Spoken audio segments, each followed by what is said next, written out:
Hola, ¿qué tal? Soy Daniel Pernas de DPS Trading y en este nuevo vídeo resumen vamos a ver cómo queda la situación en las bolsas después de las caídas de esta semana. 2 segundos para el disclaimer, comenzamos. Antes de pasar a los gráficos, vamos a ver en 2 minutos qué es lo que dijo ayer Powell, el presidente de la Reserva Federal, para asustar tanto a los mercados. En la propia página de la Reserva Federal podéis consultar las declaraciones completas. Si hacemos clic, aquí nos saldría la transcripción completa de su discurso.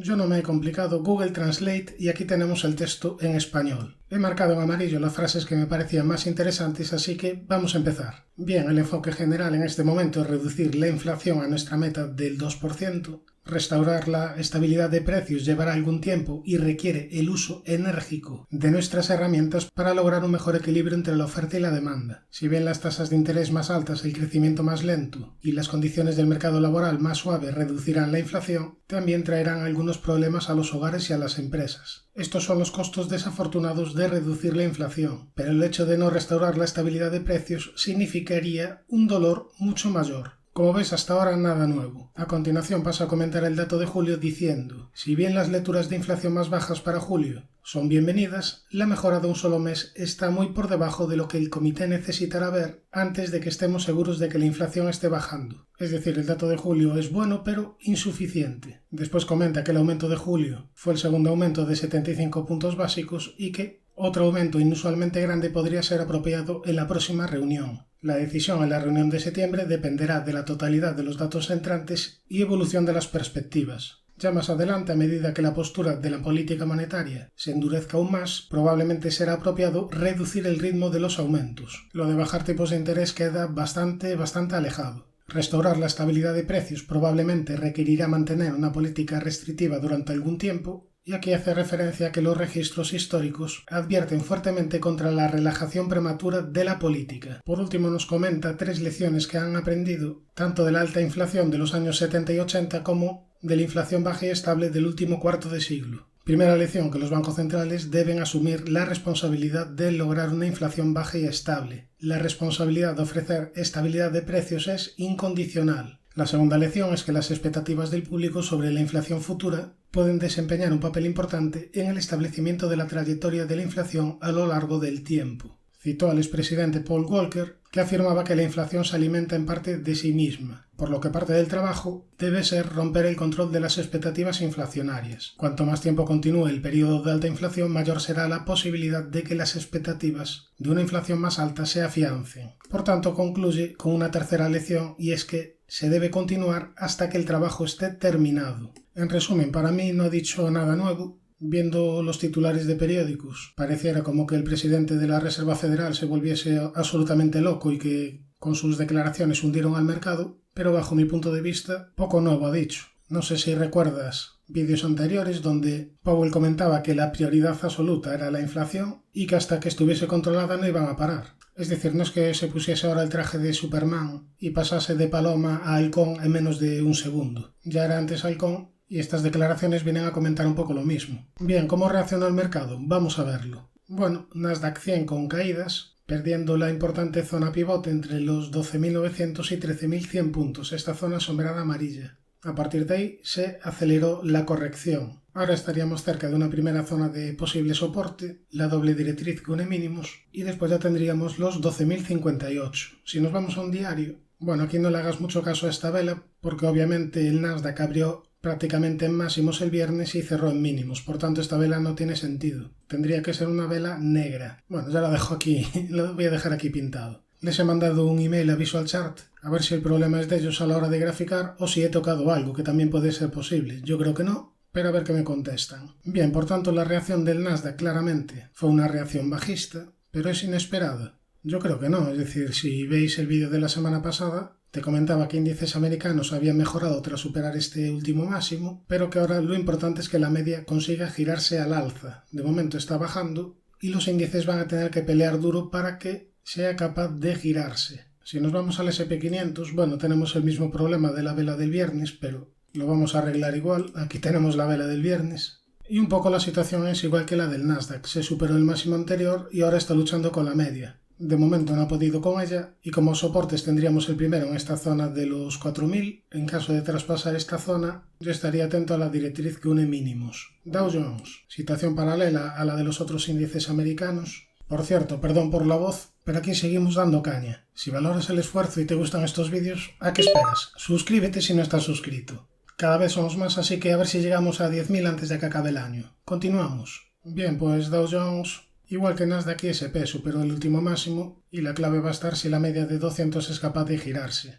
Yo creo que lo más probable es que aburran un poquito más al personal. No creo que ya de frente vayamos a buscar los máximos anuales, pero iremos comentando. Russell 2000. Igual superó el máximo anterior y luchando contra la media de 200. Vista bolsa americana, nos vamos a la europea. Vamos a empezar por el DAX. Bueno, aquí tenemos el gráfico, media de 200 sesiones como siempre, comentando que era una zona de resistencia y aquí ya te decía que esta vela no me había gustado demasiado. El lunes perdió la zona de soporte que comentábamos en los 13.342, a partir de ahí caídas, retesteo a la zona de soporte rota anteriormente y a partir de ahí más caídas. Comportamiento bastante normal del DAX. Veremos si es capaz de agarrarse a la zona del 61,8 de esta última subida. Ya en caso de que vengan más caídas, mucho cuidado. De perder los mínimos anuales se pondría la cosa todavía más negra. Esta zona de soporte entre los 12.380 y 12.450 es muy importante. Eurostoxx, pues también corrigiendo desde la media de 200 sesiones. Y de momento esta corrección ha llegado a un primer nivel de soporte importante. Esta zona sombreada amarilla que antes era soporte, después resistencia, y una vez rota la resistencia pudiera funcionar ahora de nuevo de soporte. En caso de perder los 3.585, ya habría que estar atentos al 61,8% de la última subida. Estaríamos hablando de niveles de 3.544. IBEX. Un IBEX cuya corrección desde la media de 200 sesiones ha parado en el nivel del 61,8 de esta última subida. En caso de perder esta zona, ya el siguiente nivel de soporte importante estaría en el entorno de los 7.763. FTSE, que sigue con el objetivo activado por este pequeño suelo hacia niveles de 7.708, por el camino tendría esta importante resistencia, zona de 7.679. MIP. El MIP fue el único índice europeo que en julio perdió con claridad el nivel que en ese momento conformaba los mínimos anuales. Después superó este máximo y a partir de ahí un rebote fuerte, rebote que de momento se ha frenado en la directriz que une máximos. Además, la vela del viernes es bastante impulsiva, yo creo que podríamos tener alguna caída adicional. Primer nivel de soporte 22.353, zona de 21.000 y los 20.475. CAC francés. Bueno, pues aquí aún tenemos marcado el movimiento que te decía la semana pasada. Ha llegado la corrección y ahora sería muy interesante que el precio consolidase en un rango lateral. En caso de que profundicen las caídas, aquí el nivel importante estaría en mínimos anuales, en el entorno de los 5.800. Nikkei. Seguimos con el objetivo de doble techo hacia 23.400, señal de mejora de corto plazo tras superar los 28.397, primera zona de soporte la media, los 25.597 y los 24.677. Vamos ahora a ver la situación del VIX, donde la semana pasada comentábamos que si era capaz de respetar el nivel de 18,60, posiblemente tuviéramos repuntes de volatilidad. Bien, pues el lunes superó esta doble directriz que unía máximos, a partir de ahí rebotes, y ya la vela del viernes con cierta magnitud se ha frenado de momento en la media de 200 sesiones. Niveles a tener en cuenta. Bueno, pues por la parte alta yo tendría en cuenta esta directriz que viene uniendo máximos, por la parte baja este hueco alcista y los comentados 18,60. En el apartado de acciones vamos a empezar por Tesla, que cumplió el objetivo por triángulo simétrico roto al alza. Y bueno, aquí todavía no está ajustado el gráfico por el split que hizo de 3-1. ¿Qué significa eso? Que si tenías, por ejemplo, una acción de Tesla, ahora en vez de tener una acción vas a tener 3 acciones. Y lógicamente el valor de cada una de esas 3 acciones va a ser menor. Aquí todavía no está ajustado el gráfico, lo vamos a ver en la plataforma de TradingView. Bien, pues aquí tenemos el gráfico de Tesla, cuyo precio se encuentra moviendo dentro de un canal descendente dibujado en color rojo, y este último rebote viene desde la parte baja del canal, además cumpliendo la estructura de triángulo que vimos anteriormente. ¿Qué niveles a tener en cuenta ahora en el gráfico? Bueno, pues soporte importante de corto plazo en los $279,35. En caso de perderlo, activaría una pequeña figura de doble techo. En cuanto a resistencias, tendríamos los $314,67. Nos vamos a ver la situación de NIO, que se encuentra luchando en el entorno de la media de 200 sesiones. Veremos si es capaz de superarla y de romper el nivel de resistencia de los 24,46. Eso sería una primera señal positiva en el valor. Resistencia es la directriz roja que une máximos, y ya si supera los 24,46 en este antiguo hueco bajista que le permitió perforar el 61,8% de lo que llevaba de subida en ese momento. Por tanto, de momento muchos obstáculos por el camino, primera señal de mejoría en caso de superar los 24,46. Nos vamos a analizar una compañía que me habéis pedido, Starbike Carriers, ticker SBLK, que al parecer paga bastantes dividendos, pero el gráfico es bastante demoledor. Fíjate aquí este gran doble techo que al final acabó cumpliéndose. Aspecto en el larguísimo plazo que invita a tirarse atrás, pero vamos a ver lo que está haciendo en el corto plazo. Vamos a ampliar el zoom y vemos que en el corto plazo estaba desarrollando una tendencia alcista, perdió este último mínimo y ahora estaría un tanto peligrosa en caso de perder esta zona sombreada amarilla, porque además activaría un segundo impulso bajista. Por el camino tendría este soporte intermedio de la directriz azul que une mínimos. Zona de resistencia $26,38.